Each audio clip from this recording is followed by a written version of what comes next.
তো কিভাবে বিওকিউটা, বিল অফ কোয়ান্টিটিটা তৈরি করে সেটাও আমি দেখাবো। আর হচ্ছে প্রথমে আমরা একটা ডিটেল এস্টিমেট তৈরি করবো, প্রতিটা কাজের আইটেম অনুযায়ী ডিটেল এস্টিমেট তৈরি করবো, যেটাকে ডিটেল এস্টিমেট বলে, বা অনেক সময় বলে ক্যালকুলেশন শিট বলে, বা অনেক সময় এটাকে মেজারমেন্ট শিট বলে। কিন্তু তিনটা একই কথা, যে যেটাকে ডিটেল এস্টিমেট বলে ওইটাকে ক্যালকুলেশন শিট বলে, ওইটাকে মেজারমেন্ট শিট বলে। আমি ধারাবাহিক একটা প্রজেক্টের ওদেরকে একদম ডিটেল এস্টিমেট গুলো আমরা এক্সেলে দেখাবো। দেন সবগুলো আইটেম যখন দেখানো শেষ হবে তখন আমরা একটা বিওকিউ তৈরি করব। কিভাবে বিওকিউটা তৈরি করে আমরা দেখাবো। বিওকিউ শেষ হওয়ার পরে আমরা কিছু রেট অ্যানালাইসিস করবো, যে একটা রেট সব সময় সব রেট আপনার শিডিউলে থাকবে এমন কিন্তু না। কিছু কিছু রেট কি করতে হয়, মার্কেট থেকে নিতে হয়, নেওয়ার পর শিডিউল অনুযায়ী রেট অ্যানালাইসিস করতে হয়। সো কিভাবে রেট অ্যানালাইসিস করতে হয় বা কিভাবে ডিসক্রিপশন লিখতে হয়, এটা রেট অ্যানালাইসিস করার পর দুইটাতে একটা ডিসক্রিপশন লিখতে হয়, এগুলো আমরা দেখাবো। একদম লাস্ট ক্লাসে হচ্ছে রেট অ্যানালাইসিস নিয়ে কথা বলবো। দেন হচ্ছে একটা ফরম্যাট আছে, আমরা তো এখানে কাজ করব এক্সেল ফাইল। এক্সেল ফাইল থেকে একটা ফাইল আছে সিএসভি ফরম্যাট, ঠিক আছে? এক্সেল ফাইল থেকে কিভাবে সিএসভি ফরম্যাট করতে হয় সেটাও আমি আপনাদেরকে দেখাই দিব। সিএসভি ফরম্যাটটা করার সুবিধা কি, যখন টেন্ডার হয়, ইজিপি টেন্ডার হয়, আমরা যেমন ফেসবুকে ছবি আপলোড করি না, ঠিক আমরা বিওকিউটা তৈরি করার পর আমরা ওইটাকে কনভার্ট করব সিএসভি ফাইলে। সো সিএসভি ফাইলে যখন কনভার্ট করা হবে তখন ওই ফাইলটি টেন্ডারে আপলোড করা হয়। সো আমরা একদম সিএসভি ফাইল পর্যন্ত দেখাবো যে কিভাবে সিএসভি ফাইল তৈরি করে। আচ্ছা, এই হচ্ছে আমাদের মোটামুটি কোর্স নিয়ে কথা। আর কোর্স কন্টেন্ট আপনারা দেখছেন। আর কোর্স কন্টেন্টের বাইরেও আমরা অনেকগুলো আইটেম আপনাদের দেখাবো, যেটা হচ্ছে যখন বিওকিউ করব ঠিক তখন আরো অনেকগুলো আইটেমের সাথে একটা প্রজেক্টের আরো অনেকগুলো আইটেম থাকে, যেগুলো আমরা কোর্স কন্টেন্টের মধ্যে রাখি নাই। কারণ হচ্ছে ওই আইটেমগুলো আপনার তেমন কোনো কঠিন না, এই জন্য কোর্স কন্টেন্টটা যেন বড় না হয় এই জন্য মেজর মেজর আইটেমগুলো আমরা কোর্স কন্টেন্টের মধ্যে দেখাইছি। কিন্তু যখন আমরা বিওকিউ করব তখন এই কোর্স কন্টেন্টের বাইরেও একটা প্রজেক্টে আরো অনেকগুলো আইটেম থাকে, ওই আইটেমগুলো নিয়ে আমরা যখন বিওকিউ করব তখন আলোচনা করব। ইভেন এই রেটগুলো কিভাবে নিতে হয় তখন দেখাবো। তো প্রথমে একটা প্রজেক্টের ড্রয়িং আমি আপনাদের সাথে শেয়ার করতেছি, দেখেন। এই তো এইখানে একটা 6 তলা বিল্ডিং, একটা রেসিডেন্সিয়াল বিল্ডিং। এইখানে একটা বিল্ডিং এর আর্কিটেকচারাল টিপিক্যাল প্ল্যান আছে।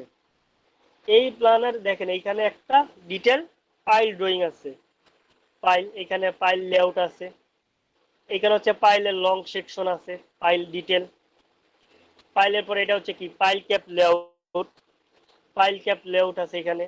তারপরে এখানে হচ্ছে কি পাইল ক্যাপ শিডিউল, এটা হচ্ছে রেক্টাঙ্গুলার পাইলের জন্য পাইল ক্যাপ। এটা হচ্ছে এই পঞ্চভুজ, এই যে পঞ্চভুজ যে পাইল ক্যাপ আছে এই পাইল ক্যাপের জন্য শিডিউল। তারপর হচ্ছে দেখেন এটা হচ্ছে কলাম লেআউট, এখানে কলাম শিডিউল আছে। কলাম শিডিউল থেকে আমরা কলামের রড ক্যালকুলেশন করব, ফর্মওয়ার্ক, কনক্রিট সব ক্যালকুলেশন করব। এখানে হচ্ছে কি গ্রেড বিম লেআউট আছে, এখানে কি গ্রেড বিম সেকশন আছে। তারপর ফ্লোর বিম, তারপর হচ্ছে আমার ফ্লোর বিম রড, ফ্লোর বিমের যে সেকশনগুলা। সব সময় যে আমরা পাইল ক্যাপ পাইল নিয়ে হাইরেজ বিল্ডিং করব তেমন কিন্তু না, অনেক সময় কি আমরা ছোট ছোট বিল্ডিং এর কাজও করতে হয়, যারা আমরা বাইরে ছোট ছোট কাজ করি টুকটাক, বা নিজেদের কনসালটেন্ট ফার্ম আছে, সেই ক্ষেত্রে মাঝে মধ্যে কি হয় কিছু কিছু কম্বাইন ফুটিং থাকে, এই জন্য আমরা কম্বাইন ফুটিং নিয়ে কাজ করব। তারপর হচ্ছে এই তো সিঙ্গেল ফুটিং, সিঙ্গেল ফুটিং নিয়ে কাজ করব। তারপর দেখেন আমি দেখাচ্ছি একটা একটা করে। এখানে হচ্ছে স্ল্যাবের, এই প্রজেক্টের স্ল্যাবের রড ডিটেল দেওয়া আছে, রড ক্যালকুলেশন করব, মালামাল সিমেন্ট, তারপর হচ্ছে খোয়া বালু সবই ক্যালকুলেশন করব।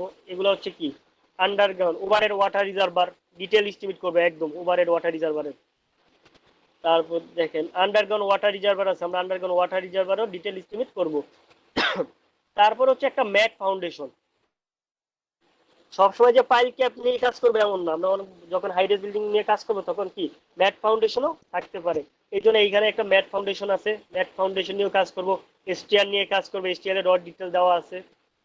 মোটামুটি একটা প্রজেক্টে যত মেজর আইটেম আছে সব এইখানে কাভার করে আসবে। আর তারপর বিওকিউটা যখন শেষ করবো মোটামুটি একটা বিল্ডিং এর 95% আইটেমের সাথে আপনারা পরিচিত হয়ে যাবেন, অলরেডি নিজেরা ক্যালকুলেশন করতে পারবেন এবং কনসেপ্টও অনেক ভালো ক্লিয়ার হয়ে যাবে।